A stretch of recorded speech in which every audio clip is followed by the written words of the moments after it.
Gente, boa tarde. Eu vou fazer um pouco diferente do que eu estou acostumado a fazer, tá? Acho que a ideia é a gente... Vou fazer um panorama geral do que foi o ano que passou, bem rápido, só para a gente ter uma base de comparação.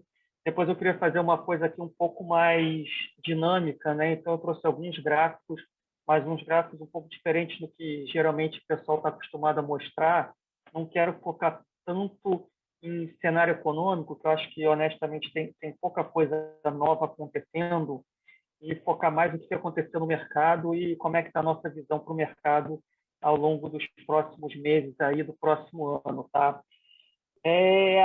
Então, assim, acho que a notícia ruim é que quem está esperando que eu vá dizer aqui quanto que vai ser o dólar, a bolsa, os juros no ano que vem, vai se decepcionar, porque acho que a intenção não é essa. Né? Então, acho que para vocês entenderem um pouco como é que a gente vê cenário, mercado de investimentos, a gente sempre começa buscando entender qual é o cenário econômico base, qual o cenário que a gente acha mais provável, e a gente sempre olha os dois extremos desse cenário, né? O extremo onde a gente pode estar errado, o que pode acontecer de negativo, mas acho que mais importante do que isso, que muita gente acaba ignorando muito, o outro lado, né, dessa distribuição normal, que é o que também pode acontecer de positivo, que a gente eventualmente não esteja olhando, ou que o preço dos mercados não esteja refletindo. Eu acho que as pessoas elas costumam olhar muito risco como uma coisa negativa, mas acho que a gente tem que entender um pouco que, a depender do cenário, a depender dos preços de mercado, você pode ter riscos positivos do cenário. Então, eu queria deixar isso aqui bem explicado, porque eu acho que quando a gente olha para 2022, vocês vão entender um pouco mais isso conforme eu for passando aqui na apresentação. A gente tem, sim, alguns riscos que a gente está acompanhando e está monitorando, negativos, mas podem acontecer riscos positivos que, eventualmente, podem criar oportunidades de investimento, e aí já adiantando um pouco, principalmente aqui no tocante a Brasil. Tá? Dito isso, acho que começando o ano de 2021, ele foi marcado, a gente ainda teve um ano onde a pandemia foi muito presente, né? A gente teve aí mais algumas ondas pandêmicas. Acho que ao longo do tempo a sociedade foi aprendendo a lidar com a pandemia, né? As vacinas e a maneira de se tratar a doença foram se tornando mais eficazes. Inclusive agora, antes de entrar aqui para esse bate-papo, eu estava olhando alguns dados já da Omicron na África do Sul, e parece que já fez o pico lá de novos casos, já fez o pico de hospitalizações. Então, ela foi muito mais intensa, né? Ou seja, a magnitude foi muito rápida, mas ela também fez um pico mais rápido e está caindo também de uma forma antecipada e mais rápida que as outras ondas, sem que isso tenha gerado um aumento expressivo do número de óbitos e do número de internações, sem que você sobrecarregue o sistema hospitalar, o sistema de saúde da África do Sul. Obviamente que a gente ainda está num processo onde o número de novos casos ainda é muito significativo, principalmente na Europa e nos Estados Unidos. Então, as próximas semanas, em termos de fluxo de notícias, ainda deve ser ruim. Mas eu só estou falando bem en passant isso para dizer que a gente vai ter que continuar aprendendo a conviver com a pandemia. Isso é, sim, obviamente, um problema social que ainda é grave, mas, economicamente, os impactos são cada vez menores, e acho que a sociedade e a economia têm aprendido a lidar com essa situação de uma maneira muito mais suave. Tá? Então, em 2001, a gente ainda teve a pandemia como um grande vetor para a economia e para os mercados. Isso não teve um impacto muito grande no crescimento, né? A gente teve impactos pontuais e localizados no crescimento, mas que foram rapidamente superados. O que eu quero dizer com isso? Teve uma onda de pandemia, você teve eventualmente que fazer alguma medida de restrição, você tinha uma desaceleração do crescimento, mas quando você reabria a economia, quando essa onda pandêmica passava, você logo depois reabria a economia, e essa perda de crescimento que você teve nesse período era recuperada logo depois. O que foi muito marcante ao longo desse ano, de fato, foi a inflação. A inflação se mostrou muito mais não vou dizer estrutural, que acho que ainda está muito cedo para dizer que a inflação foi estrutural, mas ela foi muito mais permanente do que o esperado, né? E aí, para tentar explicar um pouco isso, eu acho que esse é um tema importante, porque acho que esse vai ser o grande tema, pelo menos no começo de 2022. A gente teve, primeiro, uma grande quebra da cadeia produtiva global, né? Quando a pandemia começou, ela começou lá na China, na Ásia, depois ela veio para a Europa, sempre com um lag de 2, 3 meses, depois ela chegou nas Américas, e esse ciclo ele foi acontecendo de 3 em 3 meses. Então, quando você abria a Ásia, você fechava a Europa, aí quando você abria a Europa, você fechava as Américas, e aí você estava abrindo as Américas, você fechava a Ásia de novo, e assim sucessivamente. A cadeia produtiva foi totalmente quebrada. Isso gerou, sim, problemas graves de oferta, e, por outro lado, você teve um estímulo para a demanda muito grande, tanto nos estímulos monetários como nos estímulos fiscais, né? A gente teve aí uma liquidez global muito abundante, isso gerou um impulso gigantesco na inflação global. Num primeiro momento, acreditou-se que essa inflação ela era uma inflação transitória, né? A palavra que foi muito usada pelos bancos centrais, principalmente pelo Banco Central Americano, né, que é o Fed, é que essa inflação vai ser transitória e ela vai recuar. Passados aí 1 ano e meio, quase 2 anos de pandemia, chegou-se à conclusão que, a despeito do impacto no crescimento ter sido transitório, o impacto na inflação ele não é tão transitório assim. Obviamente que uma parte do impacto ele é transitório, uma parte da inflação que a gente ainda está vivendo, ela vai deixar de existir, ou seja, a inflação ela deve arrefecer em algum momento, não só no Brasil como no mundo, mas cada vez mais tem-se um consenso de que nem todo impacto foi transitório, uma parte desse impacto é permanente, e, dito isso, é necessário que você faça um processo de normalização monetária. Esse processo de normalização monetária, né, e eu estou tomando bastante cuidado aqui com as palavras, em alguns países ele é um processo de aperto monetário, aperto das condições financeiras. Eu acho que o Brasil é um caso clássico, está muito próximo da gente. A taxa Selic saiu de 2%, que era uma taxa extremamente expansionista. A gente já está aí com uma taxa Selic acima de 9%, e é bem provável que a gente veja uma taxa Selic acima de 10, 11, a gente acredita que vai chegar aí perto ou acima de 12% no começo de 2022. Então, é uma taxa já que está migrando para uma situação bastante contracionista. Em outros países e regiões, você ainda tem uma situação onde você não está indo na direção do contracionismo, mas você está indo na direção da normalização, e acho que o caso mais clássico é o caso americano, onde ele está diminuindo aquele quantitative easing, que é aquela compra mensal de ativos que ele faz, ele começa a sinalizar para um processo de alta das taxas de juros em algum momento do final do primeiro trimestre do ano que vem e começo do segundo trimestre, ali entre março e abril de 2022. Tá? Então, acho que a inflação foi a grande surpresa desse ano de 2021. Acho que ninguém esperava que a gente já está fechando esse ano e pegando de novo aqui o exemplo de Brasil e Estados Unidos, né, um IPCA, que é a inflação mais olhada no Brasil, acima de 10%, um CPI, que é o equivalente ao IPCA nos Estados Unidos, acima de 6%. Acho que foi uma surpresa bem grande para todo o mercado. Inclusive, o núcleo da inflação americana, que é até mais importante, quase perto de 5%. Lembrando que a meta do Banco Central americano é de 2%, ou em torno de 2%, e a meta do Brasil é 3,5%, então são patamares muito acima da meta dos bancos centrais. Em relação ao crescimento global, a gente não teve muitas surpresas, exceto pela China. Tá? Acho que a China é um capítulo à parte, mas acho que o mundo vai crescer relativamente bem. A gente vai ter um crescimento de PIB aí no Brasil na faixa de 5%, talvez um pouco mais, um pouco menos. Lembrando que o mercado começou o ano com um crescimento de 3,5%, 4%, depois chegou-se a ter um otimismo exagerado, que o mercado chegou a esperar 5,5%, 6% de crescimento.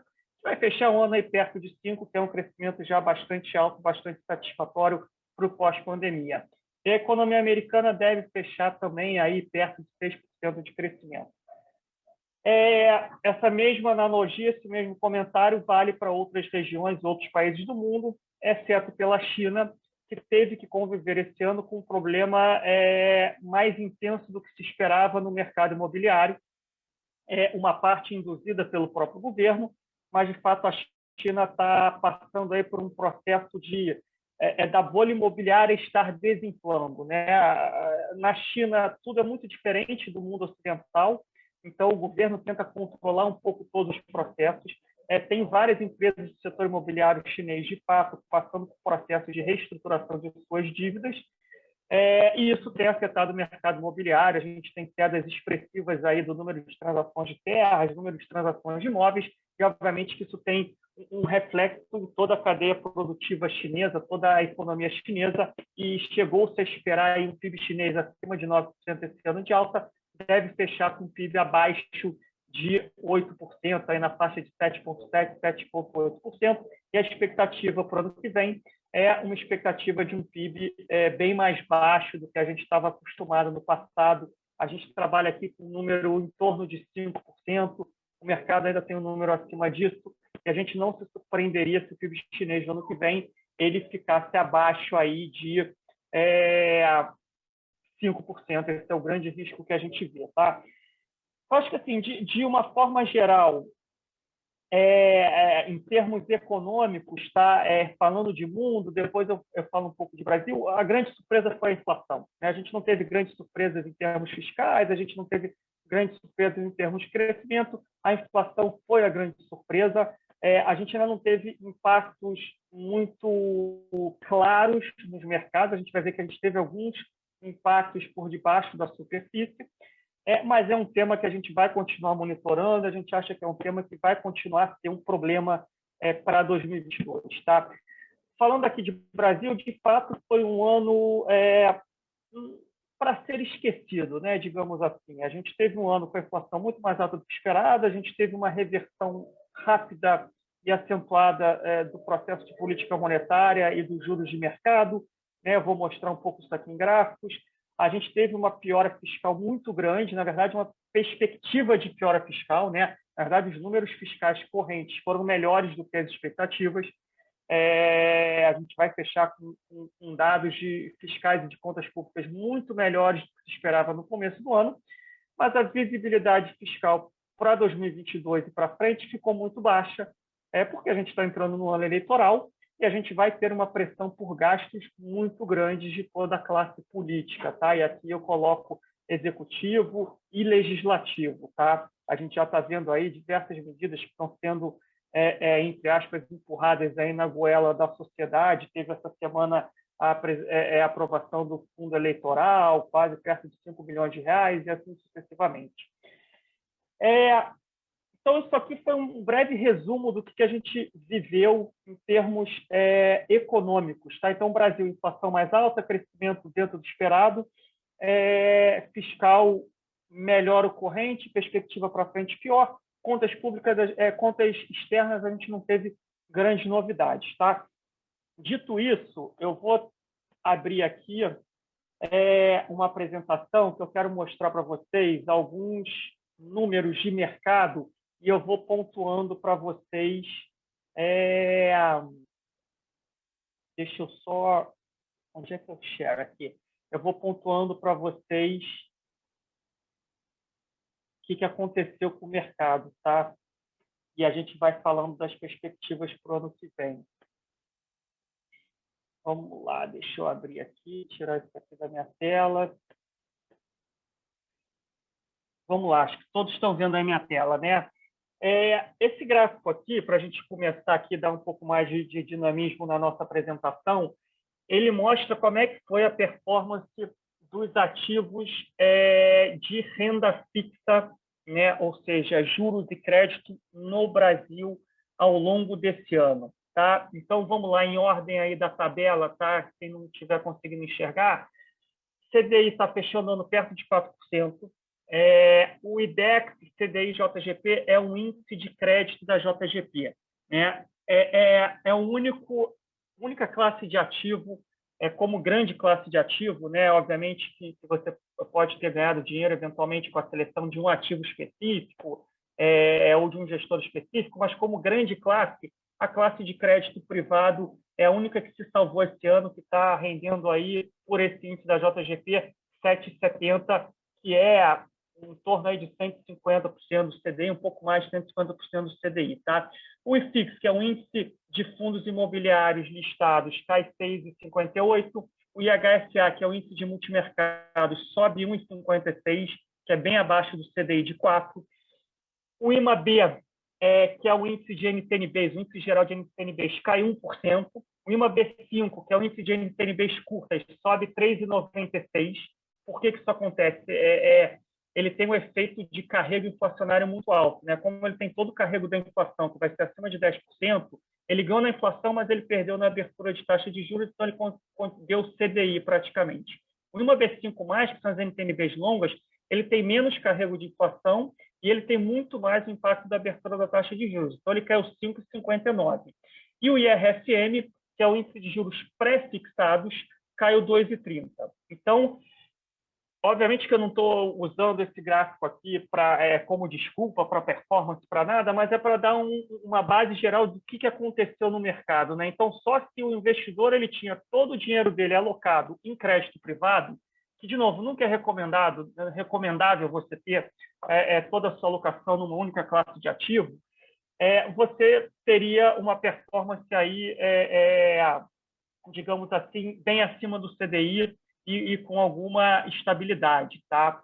Fora isso, todas as outras classes de ativos de renda fixa, eu já falo um pouco aqui da Bolsa, teve um ano abaixo do CDI, sendo que alguma delas com perdas consideráveis, tá? E diferenças muito grandes em relação ao CDI, sendo que o próprio IFIX chegou a estar caindo aqui 12% e o próprio IMAB5 também chegou a estar caindo aí perto de 12%.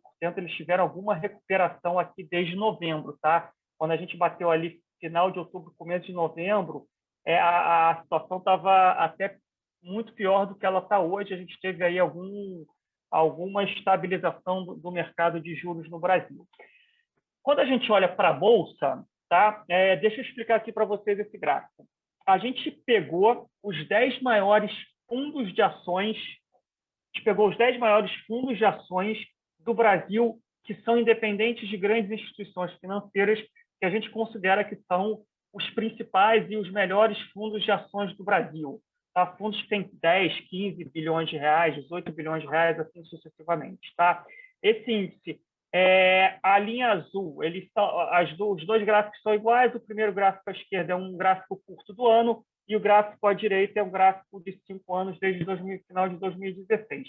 Então, a linha azul, se a gente botasse todos esses fundos na mesma proporção, ou seja, 10% em cada um deles, e o índice pelo peso do PL é a linha laranja, ou seja, quanto maior o patrimônio do fundo, maior o peso dele do índice.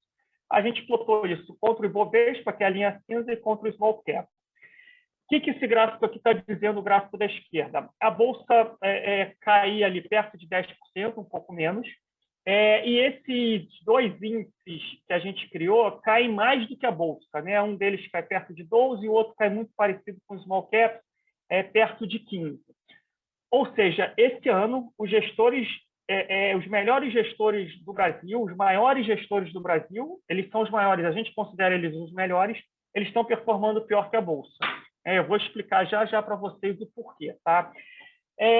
E esse gráfico aqui ele já dá uma dica do porquê que eles estão performando pior que a Bolsa. Se vocês olharem, a performance deles é parecida com a performance do índice de Small Caps. Né? Então, a dica esses gestores estavam com um portfólio mais voltado aí para ações domésticas, ações de market cap menor. Quando a gente olha para o longo prazo, que é o gráfico à direita, a gente vê que, no geral, esses gestores performam muito melhor que a Bolsa, que o Ibovespa, mesmo com essa forte queda observada principalmente no segundo semestre desse ano. Então, a gente tem aí, desde 2016, a Bolsa subindo uns 70%, 80%, esses gestores subindo ali 140%, 145%. Então, é um retorno em 5 anos, mais ou menos de 8% acima da Bolsa ao ano. Tá? Mas o resumo da história é: quem tem renda variável, se está indexado, foi mal, caindo perto de 10%. Quem não está indexado, foi pior ainda. Mas a gente acha, já dando uma dica aqui com olhar prospectivo, que olhando para frente, os gestores que a gente aloca, eles vão continuar conseguindo produzir retornos acima do Ibovespa, tá? Isso aqui eu já estou dando um pouco do spoiler do que a gente vai falar mais à frente. Continuando aqui na Bolsa, além dessa dicotomia que a gente teve, né, entre o índice e os gestores de valor, a gente teve uma dicotomia muito grande entre os setores da Bolsa. Então, no topo de cima, a gente teve setores como o agribusiness e o aeroespacial subindo 45%, 35%, que são setores que têm poucas ações listadas. No caso de aeroespacial, basicamente Embraer. E é difícil você achar um gestor no Brasil que tenha Embraer na carteira, ou que tenha Embraer de uma participação relevante. E o setor de agro também tem poucas ações listadas. Você tem um outro fundo que tem participação desse setor, mas não é a maioria e não são posições consensuais.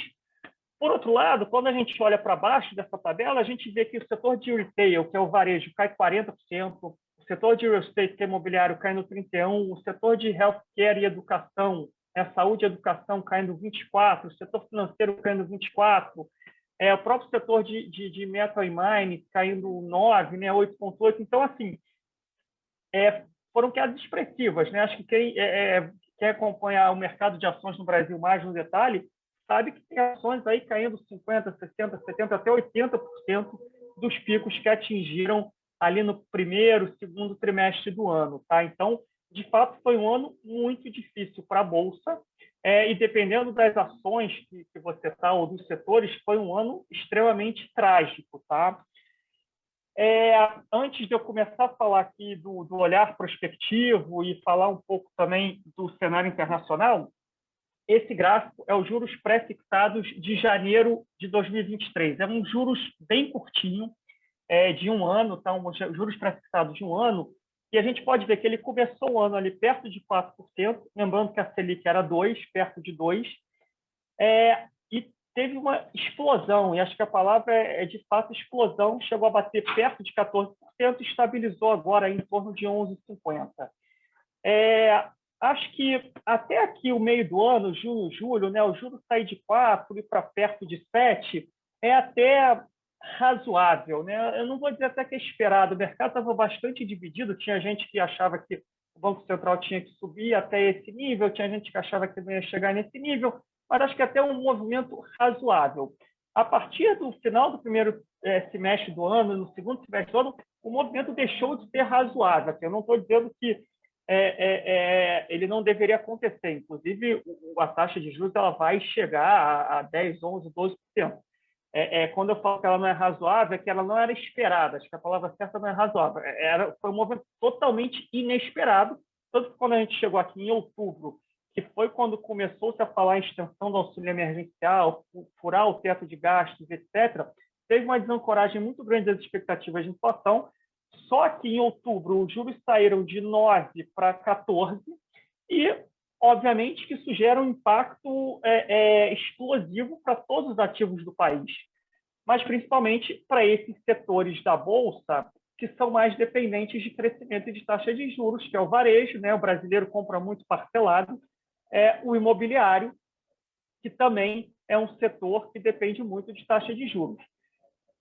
Mas o resumo disso aqui é que a gente acha que nesses níveis o mercado já está bem precificado. A gente até acha que a taxa Selic vai para 12%, mas a gente acha que esses 11,50 aí já é um nível razoável para onde o mercado deve se estabilizar e tem se estabilizado, tá?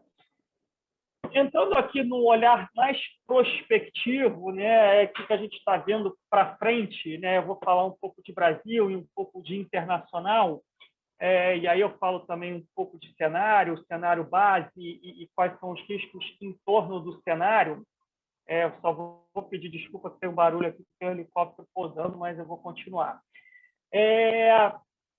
Esse gráfico aqui é o price earnings, ou seja, é a proporção de preço sobre lucro da Bolsa no Brasil. Essa é uma proporção que é muito usada para você medir se a Bolsa está cara ou barata. E não existe resposta certa e errada, né? O que a gente tem é só uma comparação com a história. E esses gráficos eles estão dizendo a mesma coisa, né? Que, historicamente, tirando momentos pontuais, ali na crise de 2008 americana, e quando a gente olha um pouco também em 2015, 2016, a Bolsa do Brasil, historicamente, nunca esteve tão barata. Tá? O primeiro gráfico, né, que é a esquerda superior, você tira a Petro e Vale, porque são ações muito cíclicas, e ações muito cíclicas, elas às vezes distorcem muito essa proporção. O gráfico inferior com Petro e Vale, ou seja, vocês veem que sai de 10 para 8, porque Petro e Vale nessa proporção estão ainda muito mais baratas, porque elas estão numa fase do ciclo de commodities que elas ficam mais baratas. E quando a gente olha à direita, são só as ações domésticas, porque tem toda uma tese no mercado que as ações domésticas não estão tão baratas assim, porque você ainda tem muitas ações que negociam a 30, 40 vezes lucro. Mas quando a gente olha a média do mercado, negocia 11 vezes lucro, a gente não tem essa proporção para antes de 2015, mas é um dos patamares mais baixos desde que a gente tem essa métrica. Tá? Então, já dando uma pincelada do que a gente está olhando para frente, não vou dizer para vocês se a Bolsa vai fechar em 2022 a 130, a 135 mil pontos, 150, 90 mil pontos. Não é esse o nosso trabalho aqui. Tá? O nosso trabalho a gente acha que, nos níveis atuais, a Bolsa no Brasil, assim como outros ativos, já desconta muita coisa ruim. Se ela vai subir nos próximos 3 a 6 meses, a gente não faz a mínima ideia. Mas, nesses níveis, a gente acha que quem tiver estômago e visão de prazo um pouco mais distendido, 2, 3, 4 anos, vai ter retornos positivos e acima do CDI. Porém, eu vou falar um pouco mais a fundo disso já, a gente ainda acha que o cenário no Brasil ainda é um pouco desafiador ou nebuloso. Então, o que fazer numa situação onde a Bolsa está aparentemente e historicamente barata e o cenário é desafiador? O que a gente tem feito estamos mantendo as nossas alocações de Brasil, não estamos nem aumentando e nem diminuindo. A gente está muito próximo dos gestores que a gente está alocando, que são gestores que a gente acha que vão gerar esses retornos acima do CDI, acima do Ibovespa a longo prazo. E a gente está ficando mais próximo deles para entender a carteira, o que eles têm na carteira, quais são os riscos, etc. Mas já conversando aqui a dar um olhar prospectivo, a gente acha que o momento é de não fazer nada, é ficar com as posições que nós temos. Então, acho que é importante isso também, né? Tomar uma decisão não é comprar ou vender. Às vezes, não fazer nada e esperar também é uma decisão. Então, já começando a falar um pouco aqui, em Bolsa Brasil, a gente está mantendo as alocações que a gente tem, porque, por um lado, a gente acha que as coisas estão baratas, a gente acha que tem coisa que caiu muito e caiu muito por questões técnicas. Né? O que seriam questões técnicas? Um investidor que foi empurrado para a Bolsa porque o CDI foi a 2%, ele agora está sendo empurrado para a renda fixa porque o CDI está indo para 2 dígitos de novo. Isso gera saque em fundos de ações, isso gera venda forçada em ações, a Bolsa está com volatilidade, as ações caíram muito. E, por outro lado, a gente acha que o cenário ainda é desafiador. A gente acha que tem muita coisa ruim no preço, mas ainda é desafiador. A Bolsa pode cair mais? Pode ficar mais barata? Pode. Então, a gente está tendo um pouco de parcimônia, estamos mantendo as alocações, mas a gente está todo dia, dia após dia, olhando o mercado, falando com gestores, olhando o preço, olhando o cenário, para quando for o momento de apertar o gatilho, seja para aumentar a posição, ou seja, eventualmente, se a gente achar que o cenário mudou e a gente tem que diminuir essas posições. Tá? Entrando em cenário internacional, depois eu falo um pouco mais sobre as outras classes de ativos, vou tentar explicar aqui alguns desses gráficos, tá? Não se assustem, tá? Mas vamos lá. Esse primeiro gráfico aqui é um índice da Goldman Sachs de empresas que não dão lucro. Tá? Como é que as ações das empresas que não dão lucro listadas nos Estados Unidos performaram? Vocês podem ver que elas foram a grande sensação da pandemia. Né? Em 2020, elas multiplicaram por 4, subiram 400%, né? Saiu aqui de 100 para 400. O que aconteceu desde janeiro desse ano? Estão caindo, né? Está saindo aqui de 400 para 250.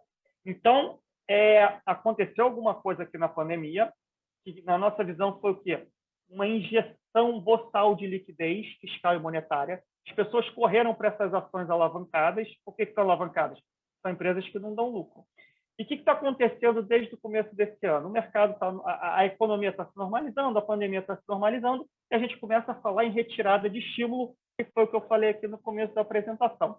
Então, essas ações deixaram de ser as queridinhas do mercado, já começam a sofrer com mais volatilidade e alguns movimentos de queda. Tá? Então, esse é o primeiro ponto. Segundo ponto, esse segundo gráfico aqui superior, é a performance das ações americanas contra as ações do resto do mundo. Nunca as ações americanas performaram tão bem contra o resto do mundo como foi desde 2008 para cá. Sendo que, se a gente olhar a derivada aqui de 2018, ela é impressionante, né? Ela é exponencial. Isso pode continuar? Pode continuar. Pode continuar para sempre? Eu tendo a acreditar que não, tá? Eu gosto de dizer que as árvores não crescem para o céu, né? A árvore tem uma hora que para de crescer. A gente acha que em algum momento a Bolsa Americana vai underperformar, é normal. Tem um pouco de reversão à média, né? Esse gráfico aqui é desde 1973. Mas o que a gente viu acontecer ao longo dos últimos anos foi, de fato, uma performance muito superior da Bolsa Americana para todas as outras bolsas do mundo. Bolsa brasileira, Bolsa da China, Bolsa da Europa e assim sucessivamente.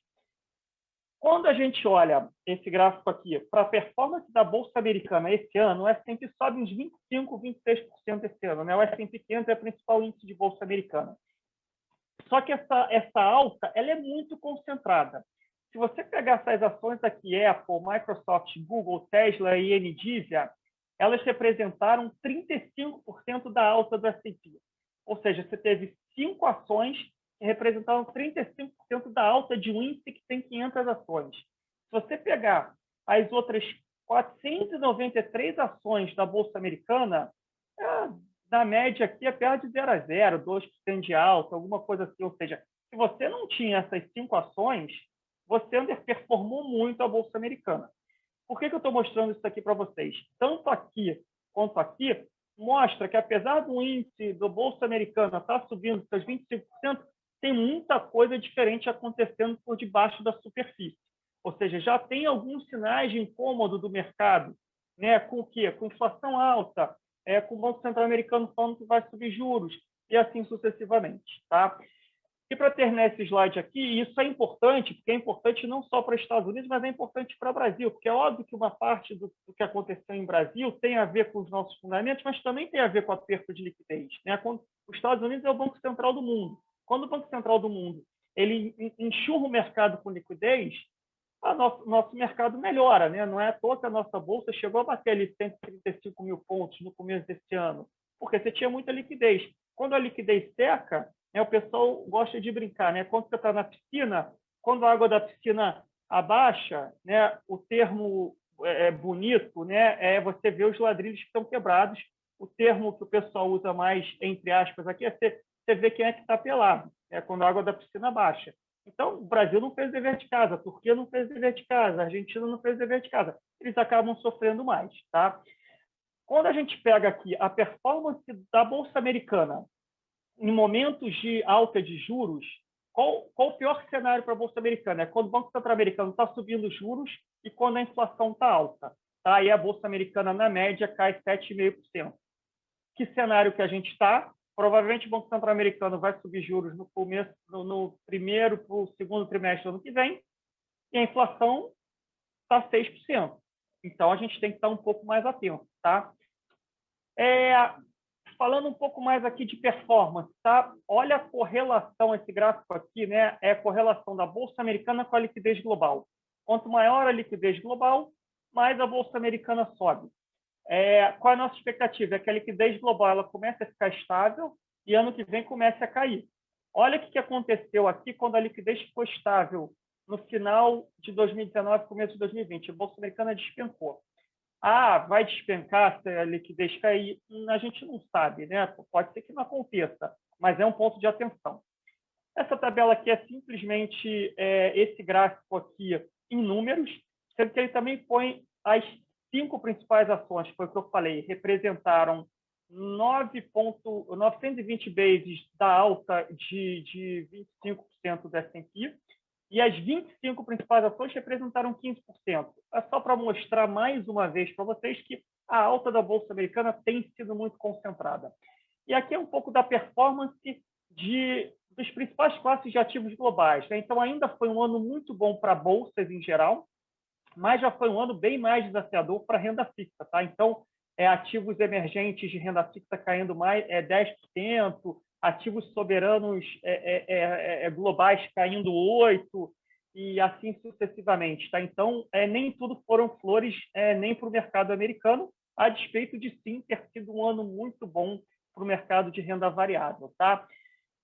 Aqui é um pouco daquele mesmo gráfico da Goldman, só que plotado contra o Russell 3000, que é um índice de 3.000 ações de crescimento. Né? São aquelas ações que crescem muito tendem a ser alavancadas. Elas pararam de subir, mas ainda não caíram. Né? Essa boca de jacaré aqui vai fechar com isso aqui caindo ou com isso aqui subindo? A gente não sabe, mas a gente está atento a isso, a gente tem um pouco de receio que o eventual cenário de redução de liquidez global possa fazer com que isso aqui caia para cá, né? A linha azul caia para a linha amarela e não o contrário. Tá? É o nosso ponto de atenção. Aqui mais um exemplo, né, para ficar um pouco mais visual. A gente pegou aqui algumas empresas que foram as queridinhas do mercado na pandemia e que são amplamente conhecidas. Tá?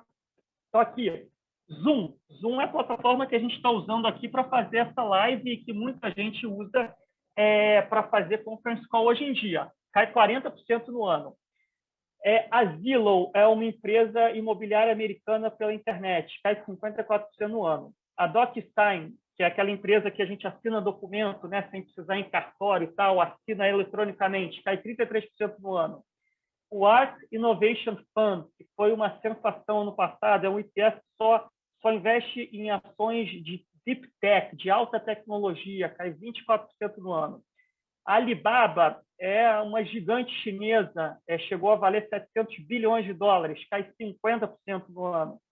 A Tencent, outra grande plataforma de tecnologia chinesa, cai quase 24% no ano. O que eu quero mostrar aqui para vocês?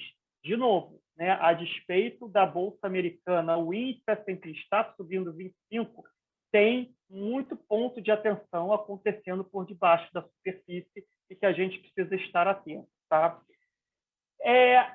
Para finalizar, e aí eu falar rapidamente sobre cenários, sobre alocação e deixar um tempo aqui para perguntas, tá? Valuation de bolsa americana, valuation de bolsas internacionais, tá?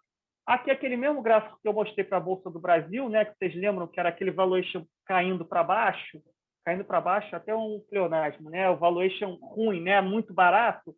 Aqui para a Bolsa Americana é o contrário, né? A Bolsa Americana nunca teve tão cara, né? Só teve tão cara como ela está hoje antes do estouro da bolha da internet, e as bolsas dos outros países Estados Unidos estão em níveis um pouco mais razoáveis. Tá? Aqui entra o Brasil, aqui entra a China e etc.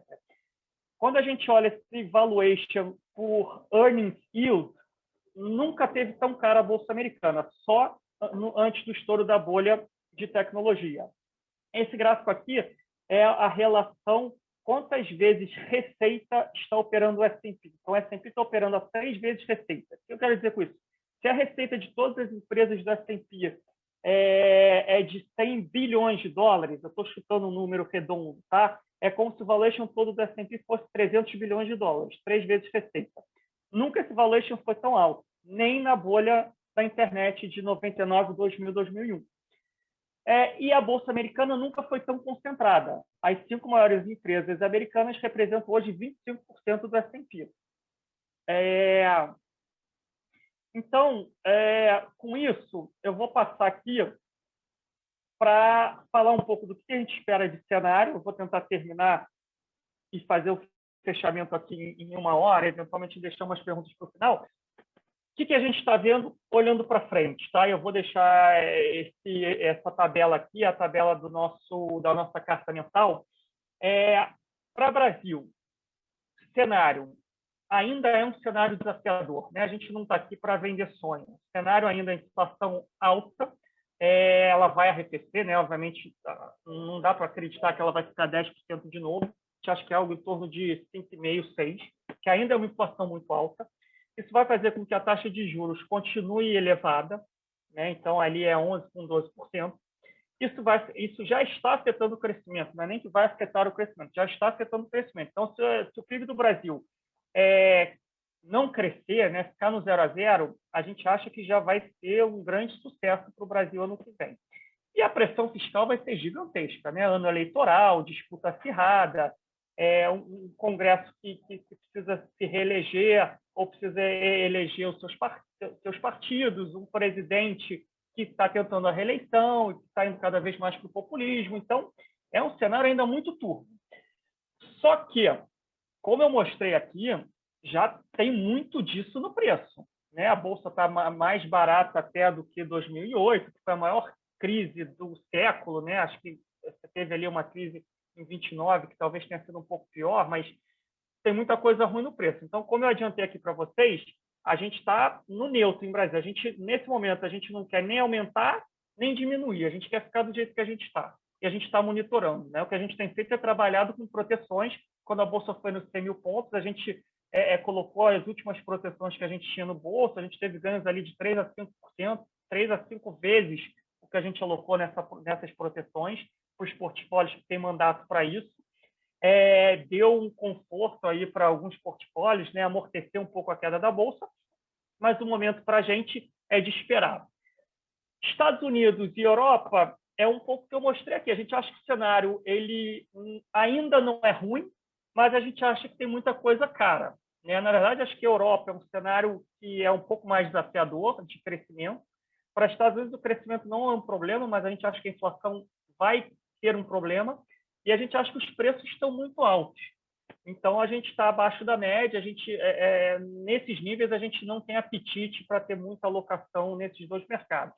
E quando a gente olha ali para Japão e emergente, a gente está neutro, né? Emergente, a gente gosta de China, tá? Assim, o cenário a China é muito parecido com o Brasil. O cenário é muito turvo, é muito incerto, muito problema, mas a Alibaba caiu 50%, tem ação de China de Big Tech que caiu 70%. A gente acha que essas empresas não vão desaparecer. A gente acha que, olhando no horizonte de 3 a 5 anos, essas empresas ainda são grandes vencedoras. E a gente acha que o que está acontecendo na China, nesse mundo de tech, é parecido com o que aconteceu em 2000, 2001 com as techs americanas. Só para lembrar, a Amazon caiu 90%, a Amazon caiu 90%, tiveram várias ações lá naquela época que eram 70%, 80% e que hoje valem 20, 30 vezes o que valiam lá atrás.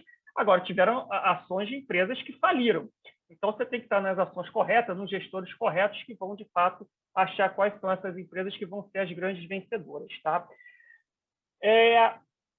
Então, mercado de juros no Brasil.